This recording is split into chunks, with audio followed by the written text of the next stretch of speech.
ബോളിവുഡിലെ പ്രശസ്ത ചലച്ചിത്ര സംവിധായകനും നിർമ്മാതാവുമായ സഞ്ജയ് ലീല ബൻസാലിയുമായുള്ള ദീർഘകാലത്തെ പ്രൊഫഷണൽ ബന്ധത്തെക്കുറിച്ചും അകൽച്ചയെക്കുറിച്ചും തുറന്നു പറഞ്ഞ സംഗീത സംവിധായകൻ ഇസ്മായിൽ ദർബാർ. 100 കോടി രൂപ തന്നാലും സഞ്ജയ് ലീല ബൻസാലിയുടെ സിനിമയ്ക്ക് സംഗീതം ചെയ്യില്ലെന്ന് സംഗീത സംവിധായകൻ പറയുന്നു. ഹം ദിൽ ദേ ചുക്കേ സനം, ദേവദാസ് എന്നീ ചിത്രങ്ങളിലൂടെ ഹിന്ദി സിനിമയിലെ ഏറ്റവും അവിസ്മരണീയമായ ചില സൗണ്ട് ട്രാക്കുകൾ സൃഷ്ടിച്ചതിന് പേരുകേട്ട സംഗീത സംവിധായകനാണ് ഇസ്മായിൽ ദർബാർ.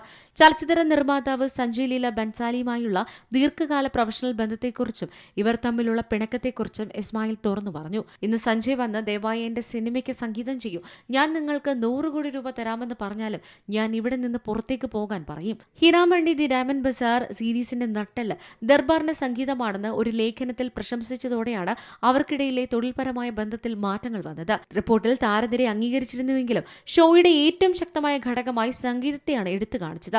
ഇത് വായിച്ചതിനു ശേഷം ദർബാർ മനഃപൂർവ്വം കൊടുത്ത വാർത്തയാണിതെന്ന് ബൻസാലി വിശ്വസിച്ചതായും അത് അവർക്കിടയിൽ ഒരു വിള്ളൽ ഉണ്ടാക്കിയതായും റിപ്പോർട്ടിൽ പറയുന്നു. Entertainment desk, C Malayalam news. ഏറ്റവും പുതിയ വാർത്തകളും വിശേഷങ്ങളും വിരൽ തുമ്പിലറിയാൻ സി മലയാളം ന്യൂസ് എല്ലാ ഡിജിറ്റൽ പ്ലാറ്റ്ഫോമുകളിലും ലഭ്യം.